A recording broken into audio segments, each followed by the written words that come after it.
What's up, guys? It's the NJB here, and today I'm going to be talking about something that I've discussed with some of my friends. So, it's going to be about Endgame and Spider Man Far From Home. So, without any further ado, let's get right into it. So, the reason I'm making this video is because one of my friends, or I guess one of my coworkers, I should say, asked me which one I liked more, Endgame or Spider Man Far From Home.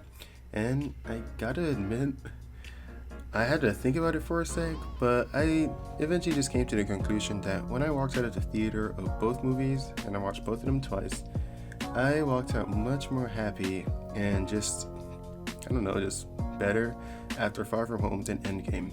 And the reason being is because Far From Home, Spider-Man Far From Home was just a really enjoyable movie. So my only complaints about the movie is that I believe his name is High Top Films or something like that on YouTube. He kind of talks about Spider-Man and said that there doesn't seem to be that much consequence for Peter and his actions in any of the Spider-Man movies, and I agree with that. But I've kind of grown used to that with the MCU. I mean, it seems to be kind of like a light-toned like movie series anyway, so I'm kind of okay with that. But there weren't really that many plot holes or any big problems I've had with Spider-Man Far From Home.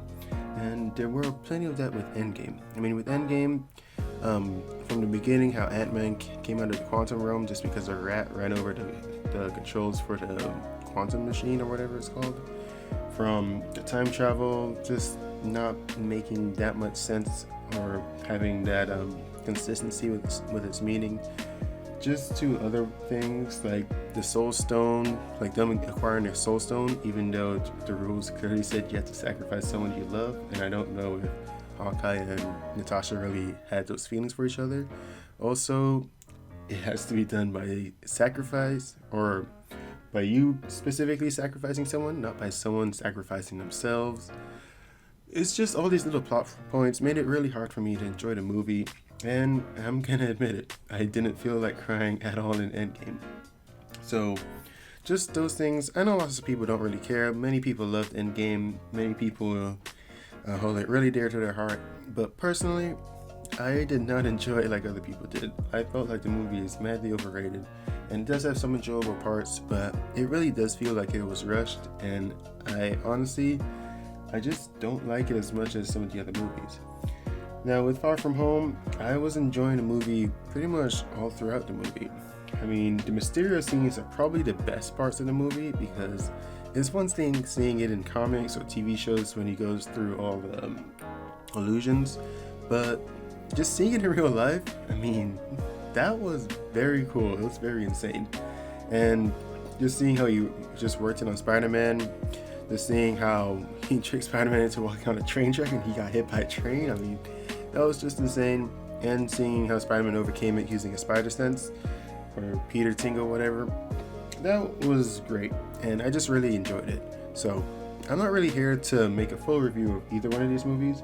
I'm just here to kind of casually just bring up the point that me and most of my friends, because I asked some of my other friends and coworkers if they felt the same way, and most of them did. Even someone I know that said that they cried at the end of Endgame said that they actually enjoyed Spider-Man Far From Home more than Endgame.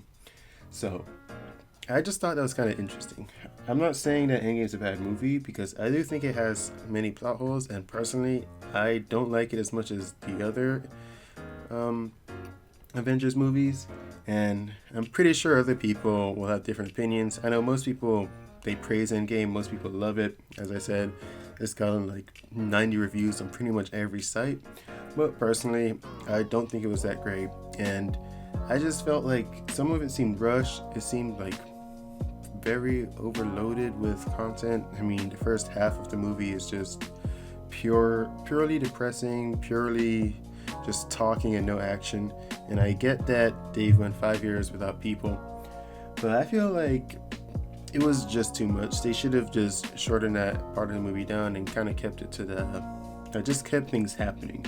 Because I know people are supposed to be depressed and people take losing people in different ways, but come on, I mean, it's a superhero movie. We need to see some action. I mean, if I wanted to watch like some drama or people being depressed, I watched the CW because that's pretty much that's all it is about now. But anyway, that's basically how I feel about it. So tell me what you guys think in the comments below. I don't want to make this video longer than it has to be. I just want to know, which one did you enjoy more? Was it Spider-Man Far From Home or Endgame? As I said, I enjoyed Far From Home more just because I walked out just more happy and more excited, and I'm looking forward to see what's going to happen next. That's pretty much it. I don't know what else to say to that. I mean, personally, I just felt like what happened in the movie was very enjoyable. I still like Infinity War more than both of them, by the way, but still, I think Far From Home was a good Spider-Man, or was a good movie. I'll just add this one last thing.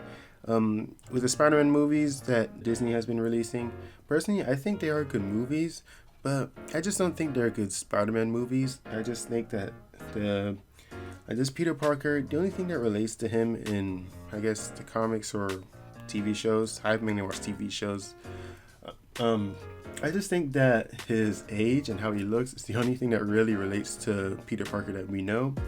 Other than that, he's just a random teenager who says that stuff reminds him of old movies and just pop culture references. I mean, that's all this Peter is, and that's really the only way that Hollywood tries to make jokes. I mean, everything's like a reference to something, but it's not like genuine quips that we're used to seeing from Peter Parker. Also, he just doesn't seem like that nerdy kid like he is in other content, or Spider-Man content. He's just another random kid with spider powers. And I think that would have been a lot better if they made a character like Miles Morales in the MCU. Obviously after they did Peter when he grows up. But yeah, that's basically how I feel about it. But either way, tell me what you guys think in the comments below, and I'll see you guys in the next one. Cheers, mates.